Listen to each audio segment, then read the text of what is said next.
Hello and welcome to Rusted Junk, which is now video. So we've moved off audio and moved into audio visual. So yeah, but apart from those that are still listening to apart audio, from those that are still audio, don't worry, we haven't forgotten you. We're going to put loads of really neat stuff in here. So if you do want to watch it on video, in fact, if you want to listen to it on audio and you love it that much that you want to go and watch it on video, then that would be great because we get double the hits. That's fantastic. It's really good. Anyway, we are starting a new season, and the new season is all about miscellaneous. It's all about those films that we never covered. All the films that have been in our credits, all the films that I think should be in there, we should have done. These are the ones we're going to cover. Are you all right there? Sorry. Okay. It's seasonal coughing. Oh Sorry. dear. Oh dear. Fever.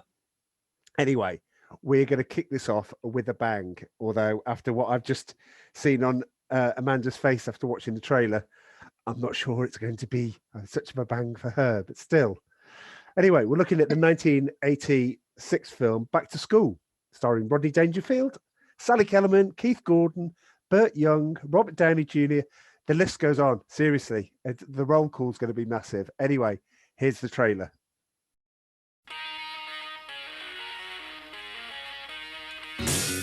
Guess who's getting some class? I'm going to college. Rodney Dangerfield's going back to school. And that's what I call marine biology. Hey, boys, here's a couple of pens in case you learn how to write, okay?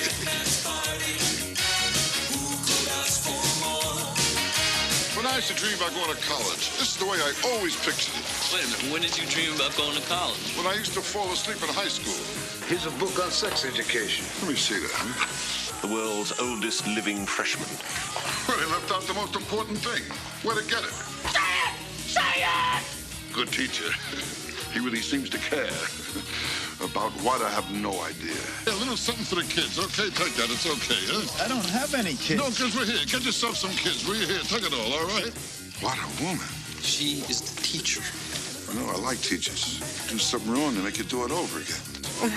What do you say you and I have dinner tonight? Actually, I'd like to join you, but I have class tonight. Why don't you call me sometime when you have no class? He's not just the big man on campus. Hey, folks, it's on me. Shakespeare for everyone, okay? You too, honey. Ooh, I'd like to tame your shrew. He's the wildest man on campus. Shake it up, baby! Say when. Right after this drink. Rodney Dangerfield, back to school. Baby. Come on, I'll work it all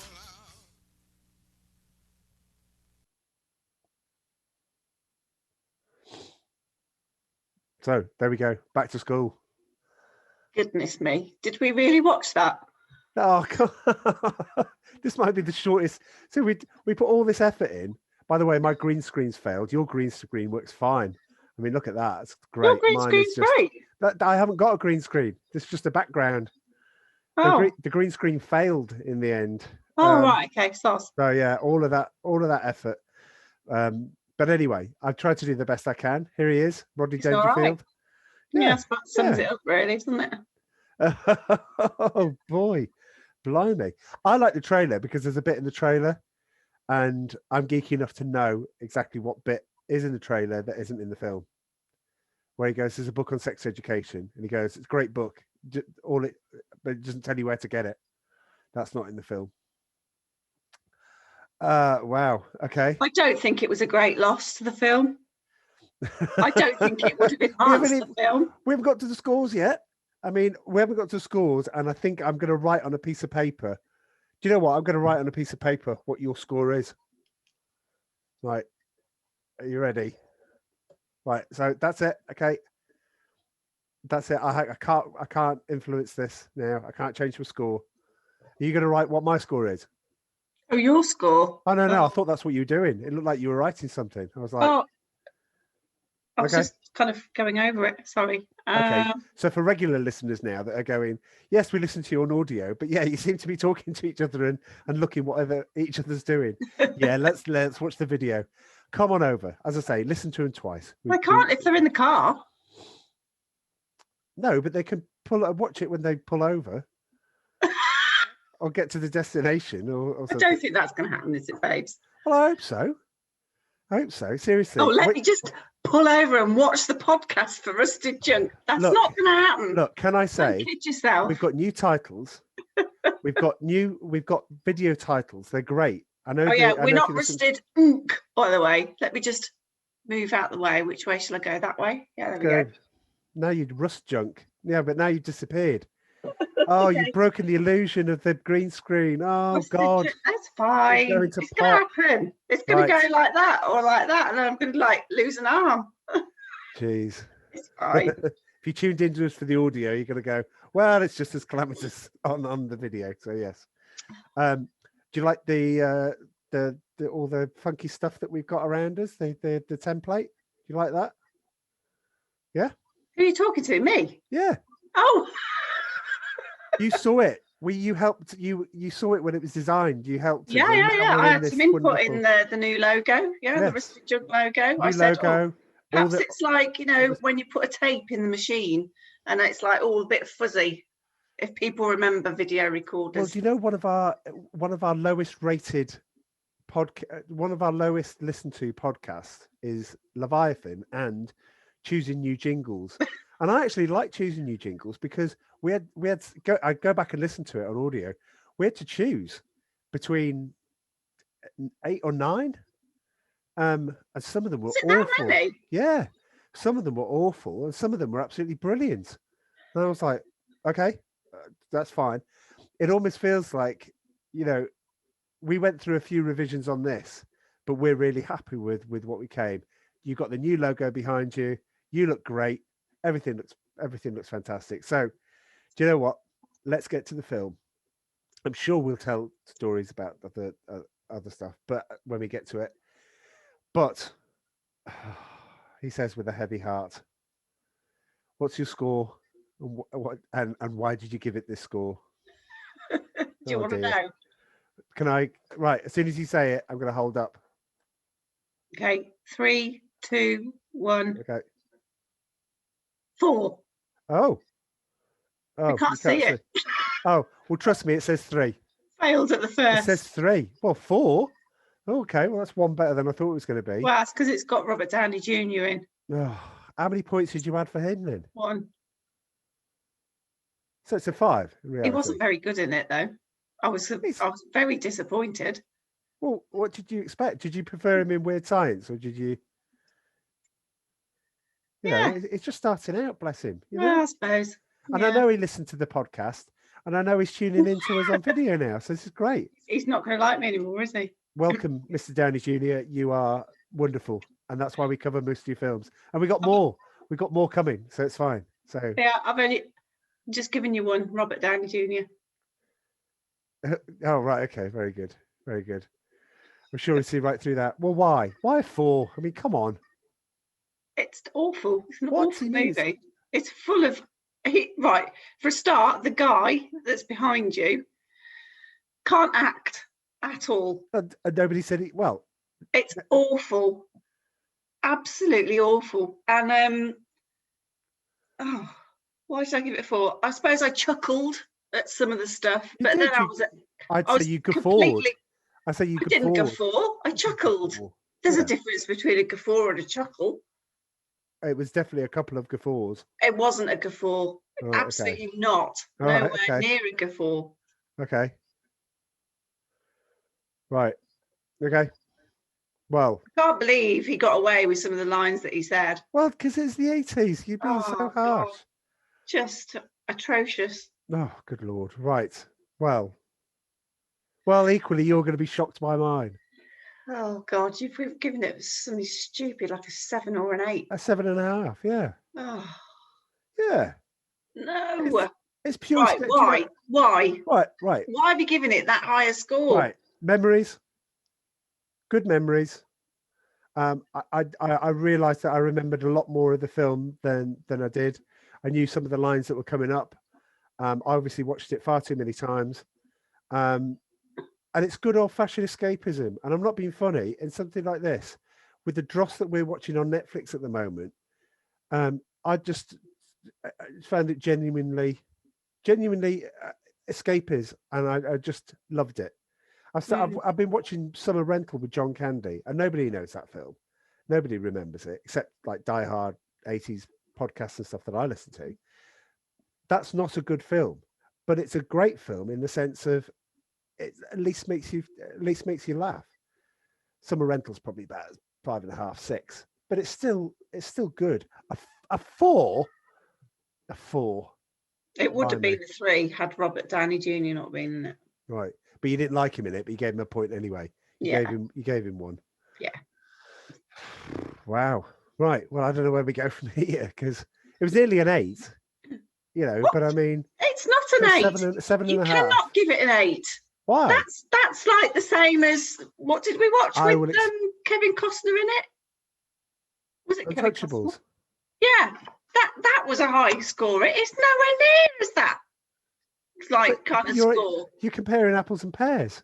No, I'm not comparing scores. I don't think suddenly go, do you know what? I'm going to do a double bill tonight. Content, what are you going to do? Content. What you are you going can't to do? give it an 8. Can't give it an 8. That's just atrocious. You don't have a double bill with the Untouchables. I'm leaving if you give it an 8. 7.5 then. It's fine. Stay where you are. Okay. Right. Blimey. Right. Off to a flying start. Now we convert it to video. Wow. Let's go back to audio. We got on then. That was all right.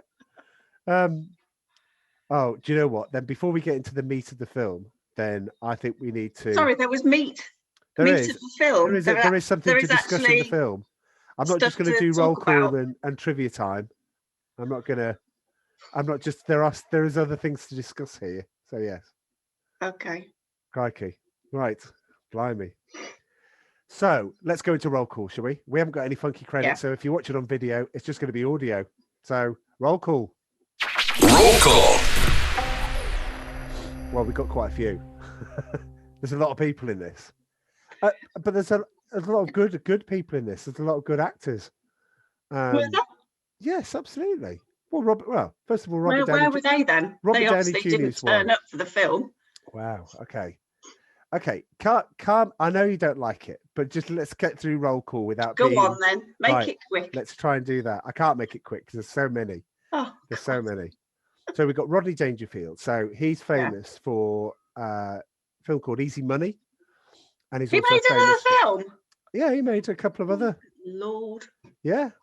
And he started a film called Caddyshack, which was a Hunter family constantly being rented out from the video shop. It was always on there. Caddyshack. No, never seen that. Chevy Chase, Rodney Dangerfield. Brilliant. Really, really, really good film. He also starred in music videos. He starred in Billy Joel's Tell Her About It, Lionel Richie's Dancing on the Ceiling, his own video. He made a video of the Twisted Shout where he took his top off and stuff, and it was on MTV all the time. And he starred in a video for Sam Kinison, who was a history teacher, who did a cover of Wild Thing, which is a bit odd. He did a lot of ads for Miller Lite. We'll get to that at trivia time. I think that's pretty good. He also had his own cartoon animated film, Rover Dangerfield, where he voiced the dog that was like, hey, good to see you, everyone. Good to see you, right? He was in Natural Born Killers. He played Juliette Lewis's dad, and he was also in Little Nicky. So yeah, Rodney Dangerfield. I mean, we'll get to him as a performer in a moment, but he's a comedian. He's a comedian that just did a few films. That's it. It's not aspiring to be, Kenneth Branagh or anything. He's just a comedian that got lucky and stand up and all the things he did. Yeah, anyway, we'll talk about him in a moment. Sally Kellerman, the professor that he falls in love with. She will always be. She's got a lot of teeth. She's got a lot of teeth. She has. She was in another good 80s film, You Can't Hurry Love, which is really good. She also played herself in The Player, Robert Altman's 1992 film, The Player, which if you haven't seen it, there's a lot of people that play themselves because it's about Hollywood. So it's really good. But to me, my heart will always be with her as Hot Lips Houlihan in MASH the movie, alongside the great Donald Sutherland, the great Elliot Gould. It was just wonderful. So yeah, she'll always be Hot Lips. So I guess that's probably another reason why I kind of like this film. So I'll add a point on for that. But next, you've got Rodney Dangerfield's son, Keith Gordon. Only two things really of note that he was in. He's quite a prolific writer, but he was in Jaws 2. He played Doug in Jaws 2. Not as good as Jaws 1, obviously, but not bad. If it's on, watch it. But then I'll watch all the Jaws, apart from Jaws of Revenge. I'd never watch that again. And he starred in Christine, the Stephen King. Do you remember that about the car? No. The demonic car. And basically, it goes from place to place and basically, takes over the person that's driving it and changes them and stuff. No, it's Never really seen good. it. Christine's brilliant, but then you would never see it. A, it's horror, and B, it wouldn't be on if you were walking past it on the TV. There you go then. There you go. Right, Burt Young, his bodyguard. What's he now I famous for? recognised him. What has he been in? Oh, good Lord. Well, you should know him as Paulie from Rocky. That's it. Yes. It was only last season that we watched Rocky, it. so yeah. I understand that it's probably the most single recognisable thing from Rocky, but yeah, apart from Sylvester Stallone. But yeah, he's Paulie. He was also in MASH, the TV series. And he also starred in Overboard. Never seen that. A little known actor. I don't think anybody's really heard of him. A Mr. Robert Downey Jr. Was in it. We've been through him. Seriously, we've been through all his films. I'm going to say you've got to watch Two Girls and a Guy. It's brilliant. It's brilliant. It's a really good film. We'll be not an watching X-rated that. movie, is it? It isn't at all. No. Okay. I think if you made an X-rated movie, that would be the only thing that Robbie Downey Jr. hasn't done. So yeah, maybe. Well, who knows? Now, the stuck-up British professor was played by Paxton Whitehead, and he was in. Is that his real name? Yeah, that's his real name. That's even that sounds upper class, doesn't it, Paxton? Well, it does really, but he was in Jumping Jack Flash, which is a film we'll cover probably in season 10 or something like that. But we will cover it at some point. But he was also alongside Rodney Dangerfield in Rover Dangerfield, the animated cartoon. And you think, that's brilliant. They're reunited, mere years later.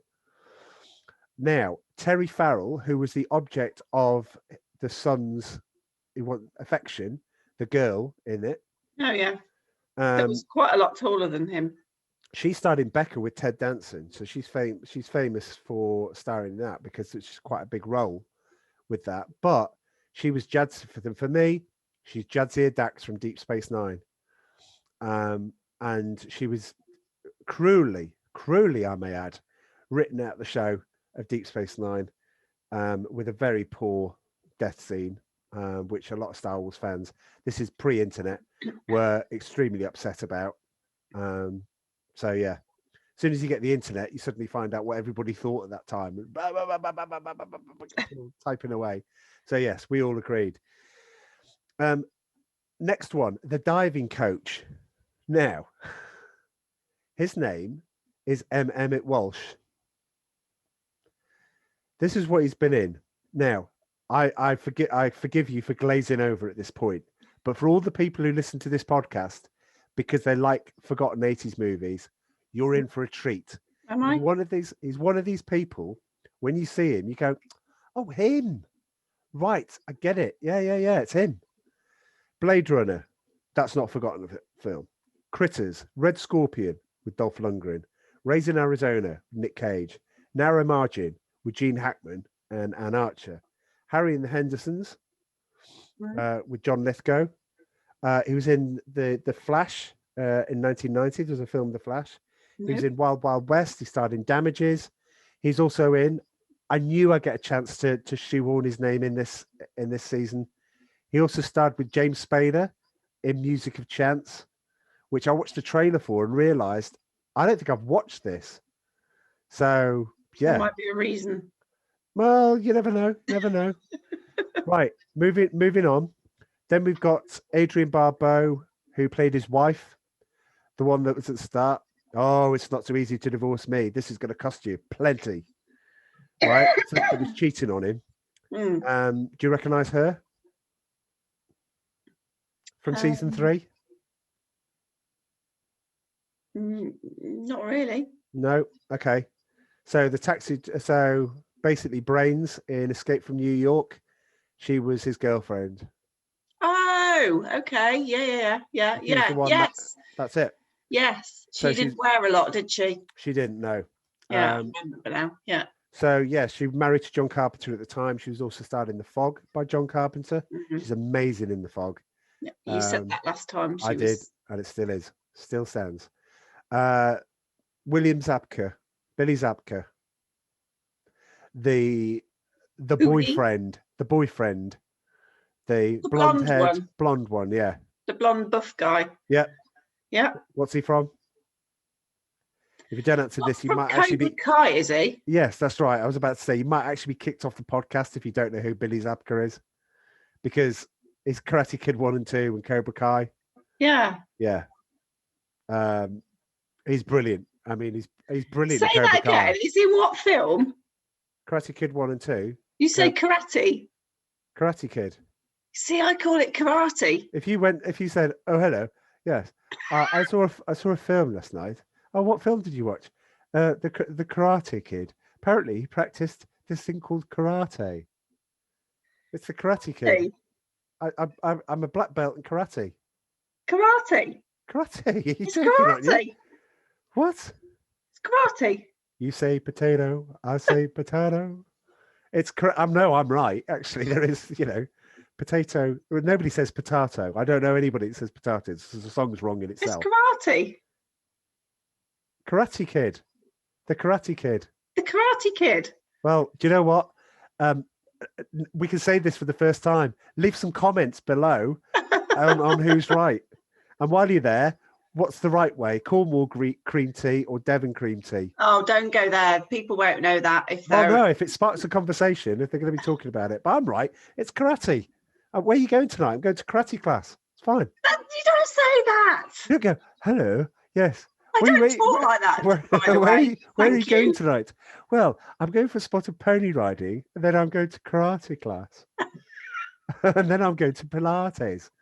I don't call it Pilates. I don't call it Pilates, it's Pilates. But because there's a certain Pilates. Yes, it is. Yeah. It's karate. Anyway. I don't call it karate. It's karate. Karate. Karate Kid. Anyway. It's not. Right. Anyway, never mind that. He was also in National Lampoon's European Vacation and Hot Tub Time Machine. Hot Tub Time Machine. Yes, which I know you like. Yeah. Ned Beatty, Dean, the Dean of the college. Dean Martin. Dean Martin. Ho, ho, ho, ho. Oh, God, the amount of times I kept saying that. Oh, well, it's so funny, though. That's why. Keep going. It's not that funny. It is. It is. It's funny after a couple of occasions, but then it's not funny anymore. Okay. It's a bit like the film, really. Dear. So, Ned Beatty, do you recognise him? No.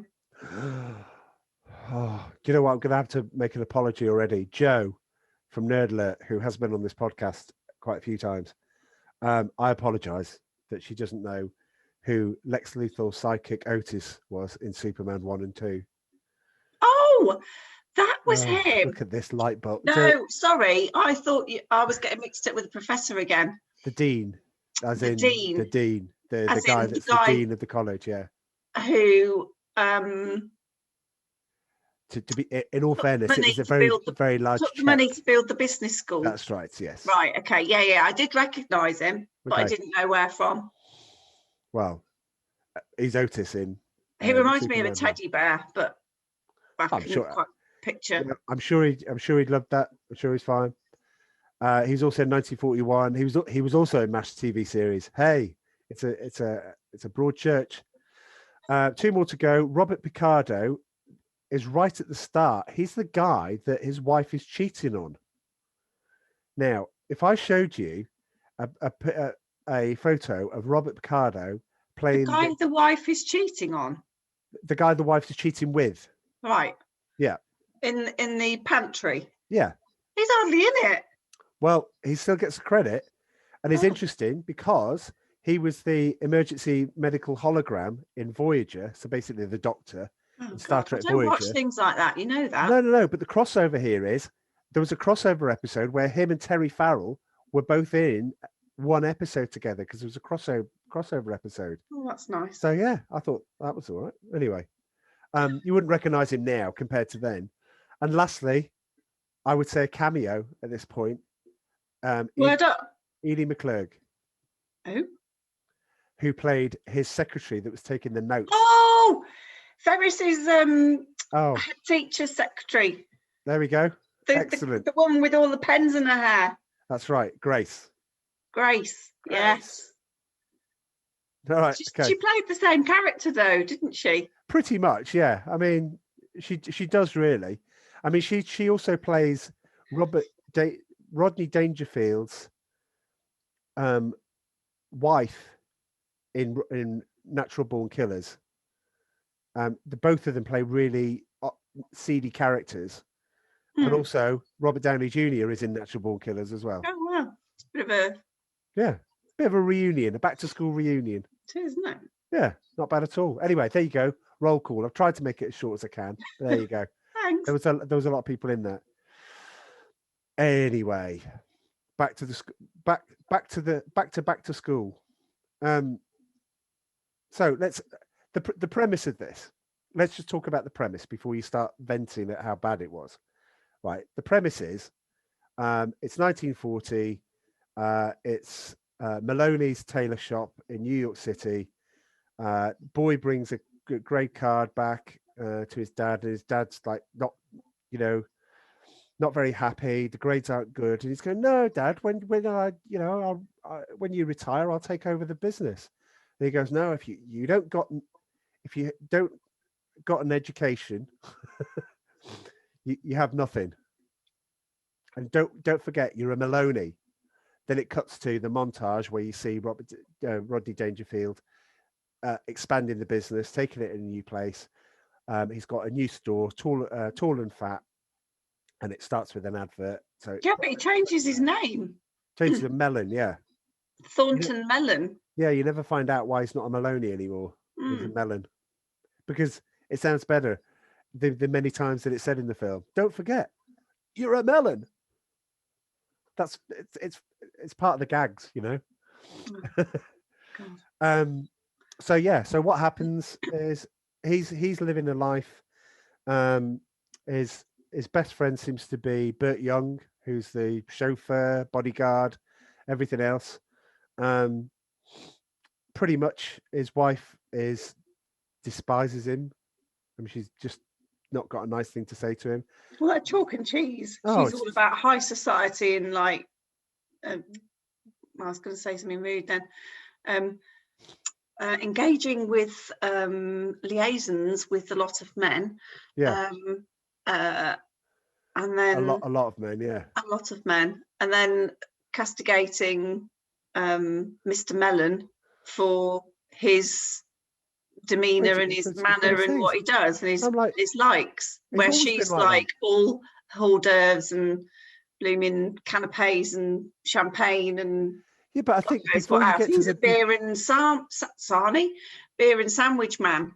Yeah, I mean before he gets to you get all the board, you get the advert where his advert for Tall and Fat stores. His final one is, if you want to look thin, you hang out with fat people. I know, it's just awful, isn't it? Right, well, it's product of the time. Okay, then it cuts to the board meeting.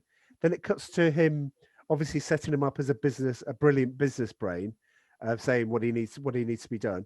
His son rings and basically says, "Everybody out, because my son is the most important." And this is something we're going to return to, okay? Because I think there's an underlying bit to this whole film. But so the son's going, "Oh, everything's going great. I'm at college. I'm at the dive team. Everything else brilliant." And he goes, "Well, you're going to come home and see me and your mother." He's going, "Well, she's not my mother. She's your wife." So clearly, there's obviously some tension there. Tension creates tension everywhere. But he's lying. He's not on the swim team. You see Billy Zabka, who is on the swim team, bit of a bully guy, turn around and say, "We can get another towel boy, so you better do." So it turns out it's a towel boy. He's not actually on the diving team. And this is a big thing because his dad was in the diving team. His dad not in college, wasn't in a team, but he was famous. He used to dive for he used to dive for off the pier. Yeah, off the pier, a bit like your dad diving for pennies off Warwick Bridge. Warwick Bridge, yeah, by the view of the castle. Yeah, absolutely. It's beautiful. But anyway, it cuts to the party. You know, he's you know, he goes up and says, "I can have a beer." "Oh, there's no cervezas, sir." He said, "Just what is it? Something on champagne." Champagne. So he's like, "I want a beer. I'll just go in and get a beer." Go in, makes himself a sandwich. Everyone watches him though. It's really they weird. turn around. It's like, oh God, what's he doing? Oh, I've never seen this done before. It's like he's making a bloody sandwich. Yeah, absolutely. So, yeah. So you've got all this situation whereby he's making the sandwich. He gets himself a beer. While he's getting the stuff out to make the sandwich, he hears his wife. Hears some groaning from the pantry. Goes in there. She's basically saying, "Oh, you know, you've never treated me well." You know, she's justifying the fact that she's having an affair or doing all this stuff. And yeah, it was a scene, and she's going, "Right, you know, that's it. I want a divorce." You know, there's this whole thing about it. In fact, she doesn't say the divorce. He then goes back into the party and then goes one of the best gags in the film, where they're looking at the painting, and they went, "Oh, hang on." They say, "Oh, your wife's just been showing us her Klimt." That was quite funny. That's a guffaw, thank you. That's a guffaw. That's a chuckle. That's not a chuckle, that's a guffaw. So he even caused you to cough. Crikey. Oh, no, I need my inhaler, I think. That's a great line, though. That's a real good Your setup. wife's just been showing us her Klimt. And he hadn't realised it was the painting. Yeah. And he thought it was the nickname for her lady parts. Yes. Well, yeah, it's funny. Yeah. Just... Anyway, he makes his sandwich. He takes the sandwich back outside. His wife introduces him to a couple of the friends. Does he talk about her green dress? If that dress had pockets, it'd be a pool table. A pool table. So yeah, she says it's going to cost you. She goes, "Thornton, I can't believe you acted like that tonight. That's it. I want a divorce." And he goes, "Okay, yeah, that's fine." He'd already had the papers, and she goes, "Oh no, it's not going to be as easy as that. This is going to cost you plenty." And he goes, "Oh right, okay. Well, I wonder what the judge will think. Here's you and Giorgio in their thing. Here's you and Giorgio in the bath. Wait a minute. Here's you. There's you. There's Giorgio. What's with the midget?" So you've got this basically. So she's out the picture. You never see her again. He then goes. Burt Young's sat outside, and basically, you know, you see him do a dive into his own pool. You can see he's still got it. Obviously not him. But basically, they decide to go and visit their son in college. So off they pack in the limo, off they go. Nice big 80s tune to go to it, you know, nice big 80s tune behind them. And yeah, so they get there. He walks into the girls' fraternity. And I can see you, I could hear you. I didn't even need to turn and look, but I could see you wincing at the bit where he walks in and he doesn't realize it's a girl fraternity. He walks into the shower, opens the shower. It's just, "Oh, sorry. No, it's all right. I didn't see anything." Shuts it. And then opens it again and says, "By the way, you're perfect." Jesus. I know. And you're like thinking, well, all right, okay, I'll give you that one. You know, but it's a product of the time. It's 1980, you know, it's 1986. Anyway, he finds out that his son's not on the diving team. He's waits for him in his dormitory room. Robert Downey Jr. is his son's roommate. Now, I think we need to talk about Robert Downey Jr. because I liked him in this. It's all right, but I'm not sure exactly what he's adding to the film. Well, he's the militant roommate. He's the roommate that's basically going, you know, just rebelling against the machine. You know, that's what he's there to do. All the time, it's very much this. You know, that's pretty much what he does. I think he's really good in it. I don't know. Okay. I just think he didn't really add anything to the film. Sorry. Okay. And his father's disappointed when he sees him and says, "You're not in a fraternity. You're not in the diving team," but he's really supportive of him. Well, he wants to drop out, doesn't he? Yeah. So his father says you can't drop out. That's right. You've got to get an education, and he comes out with that line again about having an education. Yeah, and you can do anything you want because. Yeah, and then he basically says, "Well, why don't I join? I'll join. I've never had an education. That's it. I'm going back I'm available. I can do it now. I'm joining college. Blah, blah, blah." Yeah.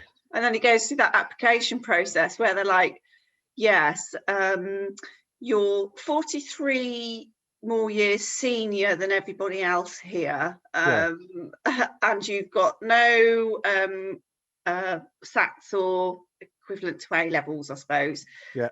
So you've got no qualifications to actually get you in. Why should we give you a place here?" Next scene cuts to and it's like Thornton Mellon School of Business. Yes. Yeah. So he's given him a big old bung, hasn't he? Yeah. To start the foundations of the business school. Yeah. Absolutely. And it's called after him, isn't it? It's the Thornton Mellon School of Business. Thornton Mellon School of Business. There you go. And it was good. Paxton Whitehead, who plays the uptight English, the business professor, you see him for the first time. He's dating Sally Kellerman's character, so he's dating her. There's a funny gag about him digging and putting it over him in the car. You laughed at that bit. I remember you laughing at that bit. But he comes up to him. He goes, "Dean Martin, I strongly object to this. I really don't." And he goes, "Philip, I don't think you understand the amount. It was a rather large check." And I love Ned Beatty because I love the way he delivers lines like that. And in this, he just hams it up perfectly. I loved it. It's really good. So Robert, I keep calling him Rodney. I keep calling him Robert Dangerfield. Rodney Dangerfield. I've got Robert Downey Jr. on the brain. Now Robert Downey Jr. is the dean. No, that would never have worked. So they have to sign up for classes, and it's all packed. So they come up with a line of Burt Young, his bodyguard, writes on a piece of card, gets out, holds it up by the limo with Bruce Springsteen, and everyone gets word. Everyone clears. They can sign up for wherever they want. He signs up for the business class. He signs up for history. He goes to the business class, and they go, "Right, we're going to start this guy hates Rodney Dangerfield to start with. He's just put dirt on him in the car. He doesn't belong here. He's too old." All of the things that he said. But basically, he's said, he goes to business class. "Right, we're going to set up a fictitious company. What are you going to make?" "Well, I don't know, televisions." "Well, you can't kill us. The Japanese will kill us on margins." "Right, okay, widgets." "Right, okay. Well, okay. So these are the production costs." And Rodney Dangerfield's though, you've got to grease the wheels. So you've got to have some money for the zoning problems that will come up, and you've also got the Teamsters, and you've got all this sort of thing. And everyone's writing down what Rodney Dangerfield's saying, and nobody's taking. He said, "You don't want to build, you want to rent, you want to lease. You want to lease, yeah. Lease the factory. You've got no overheads." Because he's got a good business brain on him, so he's basically saying all these things. So it puts him out. So he apologizes, and he said, "Mafia bribes are not part of this class. Anyway, we need to think about where to locate it." And Rodney Dangerfield says, "How about Fantasyland?" And that was it. Next thing is he goes to the history class with Sam Kinison. Yes. Now, what did you think of that scene? It didn't date well, did it? So here's the thing: Rodney Dangerfield discovered Sam Kinison, and then invited him to be part of this film. Now, he's only in it 4 or 5 minutes, if that. But him appearing in Back to School, I asked Joe this, and I asked our colleagues in Nerd Alert over the thing. He goes, "No, that was the film that made him." Because people were coming out of the film and going, "What about that history teacher?" The history teacher was just brilliant. And thus Sam Kinison's career was launched. and that was it. So yeah, so I always thought that was good. I love this. I love the scene. In trivia time, we got a piece of trivia about that scene, which I thought was pretty good. But then he then goes to Sally Kellerman's class, and she's doing poetry, and she's doing all of this, and she walks in. I love her entrance into this.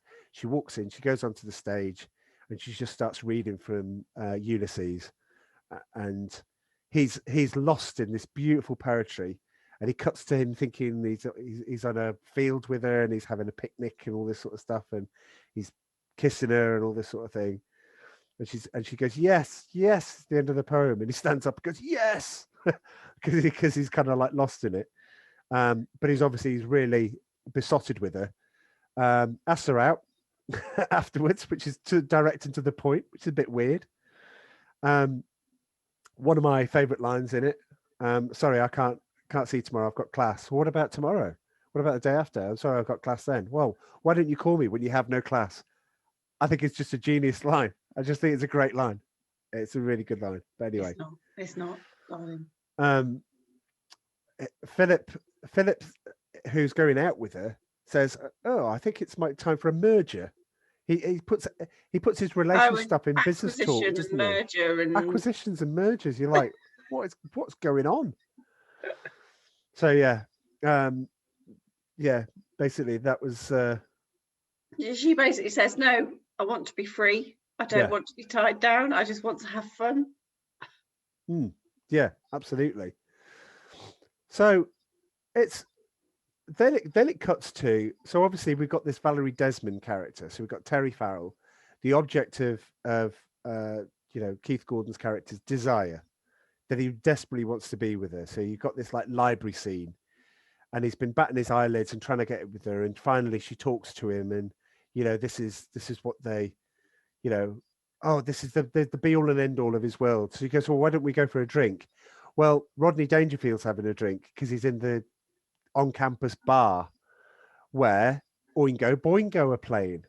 So for those people playing at home that like forgotten 80s movies, Oingo Boingo did the soundtrack for Weird Science, did the theme tune for Weird Science. They're in lots of different films in the 80s, but their frontman is Danny Elfman, who is one of the foremost composers of the 80s, composed Batman, Edward Scissorhands, Beetlejuice, loads of things. Basically, if Tim Burton's done it, he brings Danny Elfman in to do the music. So the two are synonymous, and it's brilliant. But you wouldn't know that by the song that they were singing in the bar. But I find it odd because Rodney Dangerfield chats up these two teenagers and invites them back to the table to drink beer with them. No, teenagers. Okay, maybe they are 21, but just 21. Brings them back to the table. Well, they're at college. About 18, 19. They're at college and they're a bar, and you can't drink until you're 21, so they must be 21. I don't know. That's maybe a jump of logic that I really shouldn't have done. But I don't know. But they're sitting down, and he's like, He brings one jug, one pitcher over, doesn't he, for him and like his driver. Yeah. And then invites them over, but there's no glasses, and there's only one jug of beer. Yeah. And I said to you at the time, I said, that's not going to last long. That's not going to last long. Yeah. One round. Well, the thing is, from the time it takes the cut through the library, where his son goes, oh well, let's go. Let's takes Valerie Desmond to the bar. He seems drunk enough to be singing, to taking his shirt off and his shirt off, and he's singing "Twist and Shout." Very creepily, I may add. Yeah, because there's girls dancing around him and stuff, and everything else. Anyway, Robert Downey Jr. has announced that he's going to disrupt the football thing, the football game that's going on. The people in the football game come in, and they're all covered in green paint. They go up to Billy Zabka, who's obviously there, and basically say, oh, Derek Lutz, i.e. Robert Downey Jr., he's in here. So they go up to him and go, right, okay, this is it. Call your parents, you're never coming home. And Rodney Dangerfield comes in and goes, hey, what's going on here? Well, all this sort of thing. He goes, what, do you want a piece of this? He goes, are you going to fight? He goes, no. He says, I just get angry. But he said, no, he says, when I get upset, he gets angry, and it cuts to Burt Young squashing the can. And then comes an unusually brutal fight. Do you not think? The fight in the bar. Yeah, it's completely unnecessary. Well, and everybody's fighting each other, and you're like, yeah, how's that happened? Yeah. This is literally like that. And that's not normal. That's like a scene out of blooming Roadhouse. Oh, yeah, Roadhouse. Let us not forget Roadhouse. Yeah. But maybe, well, unlike Patrick Swayze, I don't think Burt Young's got a lot of stitches and patches and everything else on him. So I think Burt Young versus Patrick Swayze, I reckon Burt Young would have him any day. Oh, Boom. yeah. It's Boom. shorter. Yep. Boom. He'd have the advantage, definitely. So that's one of the lines when he brings a pitcher of beer. Yeah, could you bring a pitcher of beer every 7 minutes until somebody passes out? And then bring one every 10 minutes. 10 minutes, yeah. Another chuckle. Thank you. Thank you. Thank you. So, yeah, it's a bar fight. So he goes to Sally Kellerman and says, can you be my tutor? Because I really need to buckle down. I need to do something this. It's clear that she's so disappointed with Philip, the uptight English professor, the business professor, that she desperately she loves this excitement that Rodney Dangerfield brings. She loves it. Because every time he's talking to her, she's all pairing and stuff like this. She wants him to make a move. And you think, well, that's a bit weird because the boyfriend is your nemesis. But that's a bit odd. So what do they do? They basically go to a bar. This is the next day, and they get hammered. They both get drunk, right? Mm-hmm. Because they're going out for a meal. And this is the weirdest scene, I think, in any 80s film, because I just didn't get it. And I obviously didn't remember it.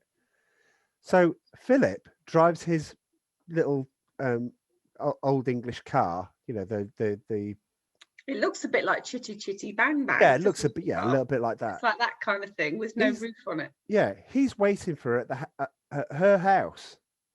Outside, polishing his bonnet. Not a euphemism. Not a euphemism, no. But he's waiting for her to get back so they can go out and have dinner. But it's obviously that they've been out for quite a long time when Rodney Dangerfield and Sally Kellerman come back. Driven, by the way, by Burt Young. They weren't driving. Oh, no. No. He's not driving. Rodney Dangerfield's driving. Well, Burt Young isn't driving them. Because Rodney Dangerfield gets out the front seat. And I'm like, okay, I know there's a... he's been driving drunk, because then he goes into the house and... Well, afterwards. But he says to Philip, yeah, nice polishing. What do you charge for big cars? And I think that was good. And I'm like, so she's going, oh, Philip. Yeah. And he goes, oh, we were supposed to go out for dinner. Oh, no, Philip, don't roll this. I'm going inside now. Basically, I'm going inside to shag Rodney Dangerfield. And she leaves him outside. Dance. What? Yeah, well, but I'm like thinking, wait a minute. Regardless of what you think of this character, he deserves a little bit more respect than this. Because they basically just gone right in front of his face. Well, insult you. You're his girlfriend, so either be with him or split up. You know, just one or the other. Right, okay, fine. And I just thought that was so out of, especially as the scene after that, she's going back out with him. And I'm like, yeah, I don't quite know what's going on here. Anyway, he has to step up. So his son famously says in their room, you do realize you've got a test. You've got to study for the paper on Kurt Vonnegut. And he goes, and then the door goes, and he opens it up. He goes, yeah, I'm looking for Thornton Mellon. I'm Kurt Vonnegut. So he's hired the writer to actually come and tutor him. And I just thought, I love that. The spending out thing. He goes to for a scientist thing. He goes to look after 3 monkeys. I don't know how that happened. I don't know where that fits into the whole thing. Well, it's mental. I don't know if the science, whether he has to pass something in science, but he basically, these 3 monkeys are looking at 1, 2, 3 and looking at symbols. He leaves, the scientist leaves the room and says, I'll come back in 3 hours. He comes back, they've got the wrestling on, and they've got pizza and beer, and these monkeys are just kicking back with pizza and beer, and I'm like, okay, that's fine. Yeah, it doesn't. It has no reason to be in the film. It's weird. Yeah. Oh, anyway, so they form a party to let off steam, a bit like they do in Real Genius, and Chet's party. So Chet, the guy, Billy Zabka, that nobody's at their party. They end up going to this party. Billy Zabka's playing mind games with the son, and basically saying you only got on the dive team because your dad paid for you to get on. Causes him to go off the rails. You know, he's pretty bad. But that's not true at all. His dad didn't pay. No, his dad didn't pay at all. No. Unfortunately, even though at this point Rodney Dangerfield could be forgiven for thinking he's invited Sally Kellerman to the party, but yet, and after what they did, there might be a chance that they could get together. But he completely abandons that because he's in a hot tub with his snorkel on, and they're pouring champagne. He goes, well, as you would have heard in the trailer, just say when. Oh, after this drink, baby, right? And then he's got his snorkel on, and she walks into there and goes, I'm looking for Thornton Melon. He comes up with this thing and goes, oh, that's what I call marine biology. That's grubby. Sorry, that's just really totally inappropriate. Sometimes I'm glad I watched this stuff in the 80s. Sometimes I'm glad I'm a child of the 80s that grew up and watched this, because, yeah, I'll be honest with you. Some things in this have not aged well and would not stand up at all. But sometimes you just got to go, that's a good line. I'm not being funny. So, yeah, I did like the marine biology line. Oh, there was another line in there when they were buying all the books at the beginning. And oh, yeah, he's buying the books. And he goes, oh, Shakespeare's on me to everybody in the shop. Yeah. And then he continues walking up to the lady on the till. He goes, I'd like to tame your shrew. And it's like, oh no, that's just what's wrong with that? What's wrong with that? It doesn't hold up to the prism of today. I'll give you. Oh God, that's grubby. But just think, well, look, you know, there's bits in all 80s films that are a bit sus. But anyway, it's not nice. The thing is, what I like, and this is at the point where Keith Gordon runs off into the night. His dad follows him and basically says, you know, even when they're arguing, there's still this good father and son bond. And I kind of like that in the film. That there was he genuinely loved his dad. He genuinely loved the fact that, you know, that he was looking out for him and he had his best interests at heart. He's the one with the problem. The son's the one with the problem because his son wants to drop out all the time. His son doesn't apply himself. How does he get on the diving team in the first place? It's because he does a dive and Rodney Dangerfield goes to the diving coach and basically says, oh, yeah, I used to dive. And the diving coach goes, where? And he goes, oh, in the pier. Oh, God, I was always at that pier. I saw this one guy do a dive called the Triple Lindy. And he goes, yeah, Rodney Dangerfield. Yep, that was me. And he's like, wow. Anyway, Keith Gordon dives and gets into the diving team that way. He doesn't try and go, I think he should be in the diving team. No. He doesn't even pay to get him in. And I just think, I do genuinely like the relationship between the two of them. Because even when they're arguing, there's still that respect there. I guess you didn't see it. It's not going to turn into a sort of Stand By Me moment where we start dissecting relationships. But I just thought it was really good. Anyway, he's accused of fraud because one of his papers that you know they say you can't have written it. One of his papers. Well, he gets the whole team in to basically write all his essays. Yeah. He gets Grace to go and do his. He runs it like a business. To do the shorthand in something he doesn't want to go to. And then he's saying, "Oh, I'll have a B grade in that one, and I'll have an A grade in that one." This feels like a B. It needs more stuff in it, so do it again and make it an A. He's accused of fraud. Dean Martin goes, "No, that's fine." If he says, "Did you do fraud?" and Rodney Dangerfield goes, "No," he goes, "Well, that's good enough for me." Philip finds a way to say, well, he needs to go through a board. he needs to go through a series of an oral exam where he has to do it. So cut to another little montage of him having to actually study and do that. Meanwhile, Burt Young is having a pep talk with his son and basically going, your dad's always looked out for you. He didn't buy you know, there was Didn't buy away on the team. Buy away in the team, all this sort of stuff. And yeah, he passes. Even though he's dead on his feet when he gets into the thing because he's been up studying, he ends up passing because he recites "Do Not Go Gentle Into That Good Night" by Philip Larkin. I think I'm probably wrong. No, Dylan Thomas. So basically, he's reciting this and ends up reciting it. Doesn't know if he passed, but he goes to see his son in the diving competition. You've got the great thing of Robert Downey Jr. going, I don't think anyone ever heckles a diver before. He's got a klaxon in, so just as the diving, like that, and then gets his mirror out for the other one and lines him. Billy Zabka does a really, really poor dive.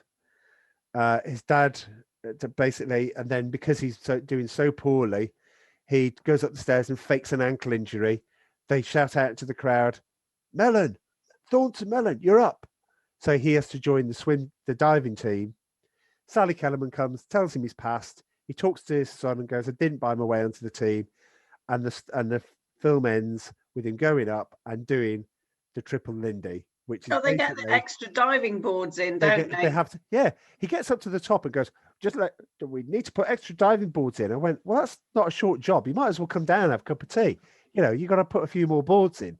It's not like you just drag him out the back. But anyway, it's one where he dives and goes into one and goes into the other, and that's the end of the film. There we go. Do you know what? I think the trivia is going to be better than the film for you. Because so in summary, what do you, before we get to trivia time, is talking about it made it giving you any more points? No. Right. Even though there was a guffaw in there. There was not a guffaw. There was guffaw. Well, there was a chuckle. All the people that are watching, please, by all means, just let me know. No, it wasn't. So trivia time is good. So when Thornton's talking to Kurt Vonnegut over the phone, the last thing he says is, hanging up, is, next time I'll call Robert Ludlum, and puts the phone down. So Robert Ludlum, the famous spy novelist, wrote loads of books, very famous. He was his neighbor at the time. So he basically said, well, I'll just drop you into the film. During the scene in the history class where Sam Kinison picks up the desk and rips it off and throws it on the room while yelling at him. If you look closely, you see that Rodney Dangerfield is laughing while he's yelling at him. The take had to be left in the movie because he had such a hard time keeping a straight face that they said, right, fine, it doesn't show up that much in the film, but if you're looking for it, he's just laughing his head off. And so it's just one of those things. I see. It was the 6th highest grossing film of 1986. Oh, no way. It was. And the second highest grossing comedy of the year. Well, there can't have been that much out Crocodile Dundee. There was loads out in 1986. There's loads. It was second to Crocodile Dundee? Yeah, second to Crocodile Dundee. Oh, my God. This is where I feel I am in touch, especially our American listeners. Is this the power of the American market, then? No, because it wasn't really that well known in the UK, surely. And well, it got released straight to DVD, straight to VHS and Betamax, probably at that time. Well, it can't have been box office ratings then. Well, we'll get to that in a moment. But in an interview with the AV Club, Billy Zabka revealed that he tried to make Chaz funnier and less of a bully. So he says, so I actually put on a funny walk and I had a scarf a bunch of times. I made him way more funny than he actually turned out in the film. They cut most of my funny. In fact, the director pulled me aside and said, can you just be more like the guy you were in The Karate Kid? You're coming off too likable and funny. Which I thought was very odd. Are you all right there? You okay? Okay, I'll keep talking. You keep coughing, I'll keep talking. There's the deal. Due to Rodney Dangerfield's contractual obligations with the Miller Brewing Company, Are you genuinely all right? Do I need to come down, or are you okay? Right. Okay. And his appearance in the Miller Lite commercials, only Miller beer was allowed in certain scenes. So every time he gets one out, that's why you see Miller. Like his character, Rodney Dangerfield was an acrobatic high diver in his youth. He actually was a high diver, so it wasn't a leap of faith in order for him to play one. The room in which he takes his oral exam in the end. Do you recognise that room at all from any film? Flash dance room, is it? It's what?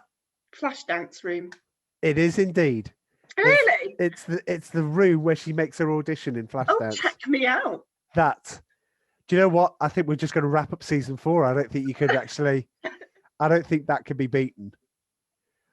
Can I just say to all the wonderful listeners out there, all the people that have listened to us and are now watching us on video for the first time, can I just say, it took 3 seasons, but we got there. You know, we got a piece of trivia. We got something where Amanda had actually not just walked past the TV, watched the film, but taken it in, and subconsciously she'd have gone, that's the brilliant. I take my hat off to you. I really do. Thanks. I can hardly talk. I think I need to go and get my inhaler. Sorry. Okay. Do you want to just pitch it off? Okay. Well, I'll keep talking while you go for the moment. So, for the people that are left, I'll tell you loads of stuff about Amanda. Right. Where should we start? I mean, blimey, there's so much. But anyway, I'll tell you another time. The original, so Back to School. I've got to save her for that one. It's the most successful film in the US box office not to get a theatrical release, but I think we just said that anyway. You've got Sally Kellerman admitted to Orange Coast magazine in November 1986. She said she didn't really know who Rodney Dangerfield was, having only seen him in Miller Lite commercials. Therefore, she wasn't just flipped out of my mind at being the woman who lifts him up. And I thought, oh, whoopee, he going to play his love interest. But the two got along. The second day we met, he said, did you change your hair? He said, and I said, no, did you? I liked him so much. He's such an odd guy. So yeah. What have we got? And the extracurricular edition is impressive, starting with School Days, the making of Back to School. The 17-minute featurette features new interviews with the director, the co-writer, Harold Ramis. Sorry, I forgot to say that. Of course, the wonderful Stripes, Harold Ramis. Producer Chuck Russell, Kellerman, Gordon, Zabka, and includes some old on-set footage. It all adds up to an interesting look at the movie, so I would check that out. When I was compiling this, I thought I hadn't seen that. I'm sure it's available on YouTube. I'm sure it's one of those things that are there. And then lastly, they coming in just for the final one. I'm back. Yeah, so the final bit is Billy Zabka and Roddy Dangerfield first met early one morning in a Madison, Wisconsin hotel elevator. Dangerfield wore a blue robe with his hair sticking up. After Zabka introduced himself, he asked Dangerfield why he was in a robe. "I've got to get in the sauna," Dangerfield replied. "I've got to get the pot out of my lungs." Oh my God. He says, "You're young, you can handle it, but me, hey, I got to get it out." Sally Kellerman got the impression that the star of the movie was a very serious guy on set, but she noted that that soon disappeared because he wrote notes in his script every night sitting in his robe. There you go. And that's trivia time. I got a feeling now. I got a feeling. Right. But I've got a feeling that you're not going to enjoy season 4 that much because we've got other films. Please don't make me watch any more movies like that. There are a couple like that. No.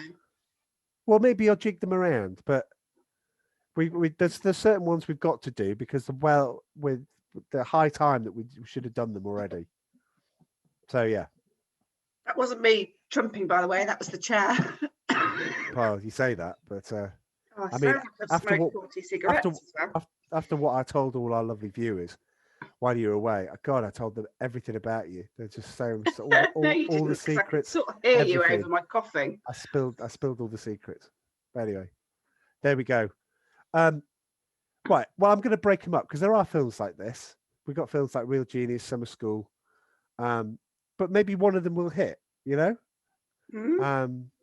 But Real Genius and Summer School. Real Genius is one of my all-time favourites. Better Off Dead. Val Kilmer in? Val Kilmer. Yeah, and we've also got Better Off Dead with John Cusack to come. But we've also got some more serious ones. We've also got Mosquito Coast. We've got Blue Thunder. I think we put Police Academy in there because we had a request from one of our listeners to put Police Academy in. We've got listeners, and that's what they want to hear. If that's what they want to hear, that's what we'll do. Which one, though? There's only what? Well, I have my favourite Police Academies, but number one, you've got to do number one. One of my quiz questions was how many Police Academy films are in the 80s? The answer is out the 7. How many are in the 80s? I think it's 6, isn't it? It is 6. The last one, Mission to Moscow, was 1991. And Mission to Moscow is not very good. They're all not very good. No, they're all great, apart from Mission to Moscow. They're all great in their own way. Anyway, you'll be going right. We're not enough of these films, but we got to carry on because we've got to do them. You know, we're going to have a good time, sweetheart. Just take my hand, and I'll guide you through some of these more murkier waters. There we go. Right, wait a minute. There you go. Right, there you go. Take my hand. Right. Okay. We will be fine. Honestly, we'll be fine. But on that note, there you go. We've done it. You're about to see our really funky outro stuff. Outro video that we've got. The intro one was pretty good, but the outro one, when we got it designed, they nailed it first time, and I'm like, I love this. It's really good. So, anything else to say? One thing I did notice. Did you notice this? Sorry. The nickname for the team, yes, like the school teams, was Hooters. Right. And when I first saw the Hooters logo, it was on the sorry, chesty. It was on the folder of the love interest of the son. So I've forgotten her name. Valerie Desmond. Yeah, it was on her folder, and I thought, Hooters. Oh God, we're going to end. This was at the start of the film. We're going to end it with her like getting her boobs out and working in some kind of seedy restaurant thing. But no, I'll have you know, there was a Hooters in Nottingham when I worked in Nottingham. There were only 3 in the country. Then there were only 2. There still is a Hooters in Nottingham. I'll have you know that it's neither Tawdry nor Down Market. Thank you very much. Yeah, really? No, absolutely. The best chicken wings I've ever had. Sure they were, yeah. You never went in. I took you to Nottingham and you never went in. No, I didn't go in. Oh, I'm not going to Hooters. I'm not going to Hooters. Why? It's got good food. Good food, good beer, and sport was on. Anyway, there you go. Right. And we end on Hooters. So is there actually a Hooters in the US? There's loads in the US. Right, okay. So is that where it came from? Yeah. But it's nothing to do with the thing in the film, is it? No. Or the 90s band which had a hit with Satellite. No, not them either. Eh? Oh, for all those people that like music. Actually, Satellite wasn't very good. Wasn't a good track at all. Anyway, so you get to see us in person, go. And we will see you next time. I usually do you can find us here, Twitter, and all this sort of thing. No. We built it all into the but we've still got listeners, babe. We've still got listeners. You can find us at Instagram at Rusty J Pod. You can find us on Twitter at Rusty J Pod. You can find us on Facebook by typing in Rusted J Pod, and now you can find us on YouTube by typing in Rusted Junk and going to our channel. And if you are watching this, if you're listening to this and you don't want to watch the video because you thought we were going to have a massive fallout and a massive fight right at the start because of that, rocky start, good middle, strong end. come onto YouTube, because I don't know I know what happens when I watch my favorite YouTubers. They all go, "Oh, make sure you subscribe and click the likes." Can you do that even if you're not going to watch it? I don't know, because I'd love to know if this is going to grow. I'd love to know if this is any good, because if this doesn't work for a season and like, then yeah, we'll go back to audio. But let me tell you this just before you go. So one of the things I've had to do is take our audio podcasts and put them onto YouTube. Mhm. So currently at Commando at the start of season 3, but YouTube doesn't accept audio. It has to be a video file with the audio. So you end up putting a static image and just putting the audio that runs across, right? So they just listen to it. Oh, don't tell me. We've got like 1,000 hits already. No, we've got quite a few hits already with the ones that I put up. I put all the way up to just before the Untouchables or something, you know. Choosing new jingles I got to. So the Leviathan and then choosing new jingles. What was the film? So I did that about 3 months ago when I knew we were going to go to video. What's the film out of those short list at the start? What's the one that has 186 views? Prancer. Yeah. That makes no sense. We've got one subscriber on just those things that we put on there. We had one subscriber, and I went, it's not real. It's a bot. Well, I don't know. Well, if you are that one subscriber, and now you're going, what the jiggins? This is now. So we've now got people. listener number 17 and subscriber number 1 then. And Dom, don't forget, and Joe from Nerd Alert. So Yeah. Dom's going to be coming on. He's going to be doing. We haven't decided yet. It's going to be quite exciting, but he's going to appear. You're going to see all these wonderful people that have been on our podcast. You're going to see them, and then you're probably already looking and going, "Why has he got such a red face?" I think because this lamp is. It's not that acting bad like actually today, babes. It's like a sun lamp or something like this. Why has he got green web fingers?